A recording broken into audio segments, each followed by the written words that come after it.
You've been hungry for 6 days, not skipped lunch, hungry. The kind of hungry where your legs feel like they belong to someone else. Where your children have stopped asking when the next meal is coming. Because asking takes energy they don't have anymore. Then, at dawn, someone spots it in the distance.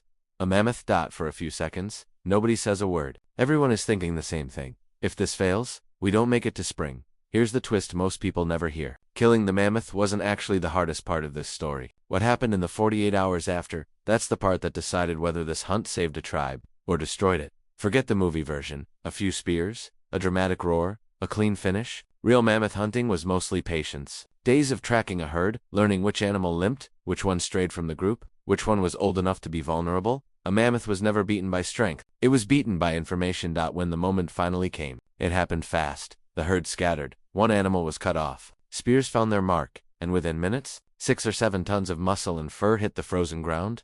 Silence, and then, instead of celebration, something scientists say was far more common. Dread. Because the second that mammoth stopped moving, an invisible clock started ticking, and everyone standing there knew exactly what that clock meant. Here's a detail most retelings skip entirely. You can kill a mammoth, you cannot move one. 6 or 7 tons doesn't budge, which means the hunters weren't going home. The mammoth was going to have to become home, at least for a while. Every hour that carcass sat in the open, it was broadcasting a message across the valley. Blood soaking into snow, steam rising into freezing air, scent traveling on the wind, farther every minute. To a hunter, this wasn't just food anymore. It was a signal, and something out there was going to notice. The first birds arrived within the hour, just ravens, at first, but ravens don't keep secrets. Wherever they gather, other bigger visitors tend to follow. The hunt was over. The countdown had begun. Skinning a mammoth is nothing like skinning a deer. Ice Age mammoths evolved a hide built to survive brutal, cold, thick skin, dense fur, a heavy fat layer underneath. Cutting through it wasn't minutes of work. It was hours of brutal, exhausting labor, and every one of those hours cost them. Stone blades dulled fast against that hide. Hunters had to stop constantly to resharpen, trying to open a mammoth with tools.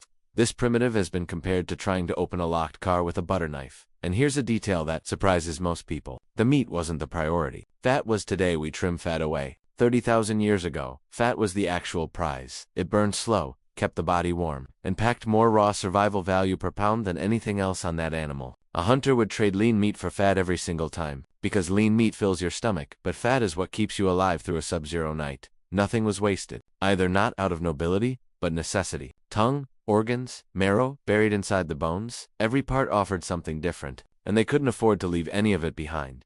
By midday, the valley had turned into something closer to a construction site than a hunting ground. Snow churned with footprints, fur, broken stone flakes, and neat piles of separated meat. Then someone on watch raised a hand. Everyone froze. Tiny shapes on the far ridge, not charging, just watching. Nobody could tell yet if it was wolves, or something worse. But everyone understood the same thing. They weren't just being watched anymore. They were being timed. This is where the hardest decision of the whole hunt started to take shape. Not how do we kill a mammoth, but how much of it can we actually keep. At first, the hunters tried to do the impossible, save everything. But carrying meat across deep snow with no sleds, no roads, no wagons meant every trip back to camp was slow, and every slow trip was a gift to whatever was circling. Eventually, someone made the call that mattered most. Don't carry the mammoth, carry the best parts of it. That sounds simple. It wasn't. Fattiest meat, organs that spoil first, hide that becomes shelter, tusks that become tools a decade later. Every choice meant giving something else up, permanently. This is the part of survival most people never think about. It's not about grabbing everything. It's about knowing exactly what you're willing to lose. That as the sun dropped, the wind shifted, and with it came a smell the hunters recognized immediately. Predator. Not close. But close enough to smell is already too close. Then wolves called to each other across the valley, not attacking, just counting. How many humans? How many spears? How many fires? Predators don't gamble on bad odds. They wait for good ones. But wolves weren't the only visitors that night. A figure appeared at the tree line, walking upright, then another, then 8, maybe 10.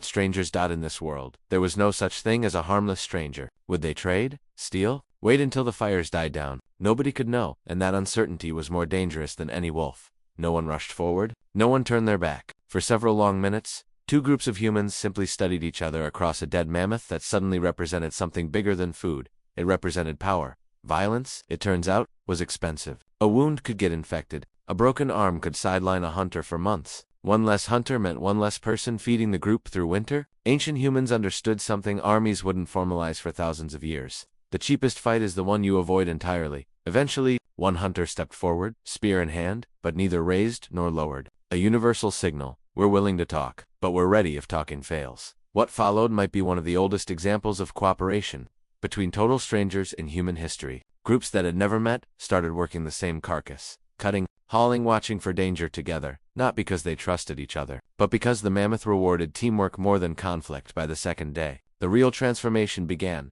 turning food into time. Thick cuts of meat were sliced into thin strips, not for taste, but because thin strips dry faster and spoil slower. Some were hung in freezing wind, others near smoky fires, not to cook them, but to pull the moisture out before bacteria could take hold.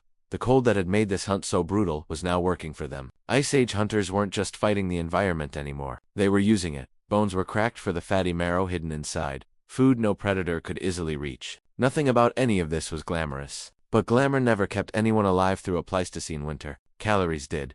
Here's the part almost nobody realizes. The mammoth's usefulness didn't end when the meat was gone.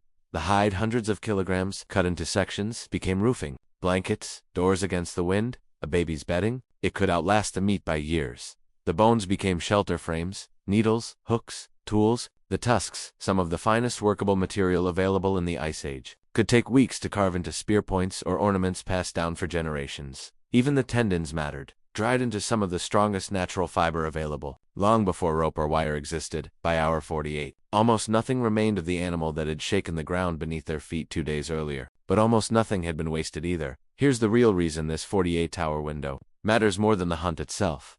One mammoth needed dozens of people. It needed planning, negotiation, food preservation, tool-making, and the discipline to give up things they'd fought to earn. Nobody could do all of that alone without knowing it.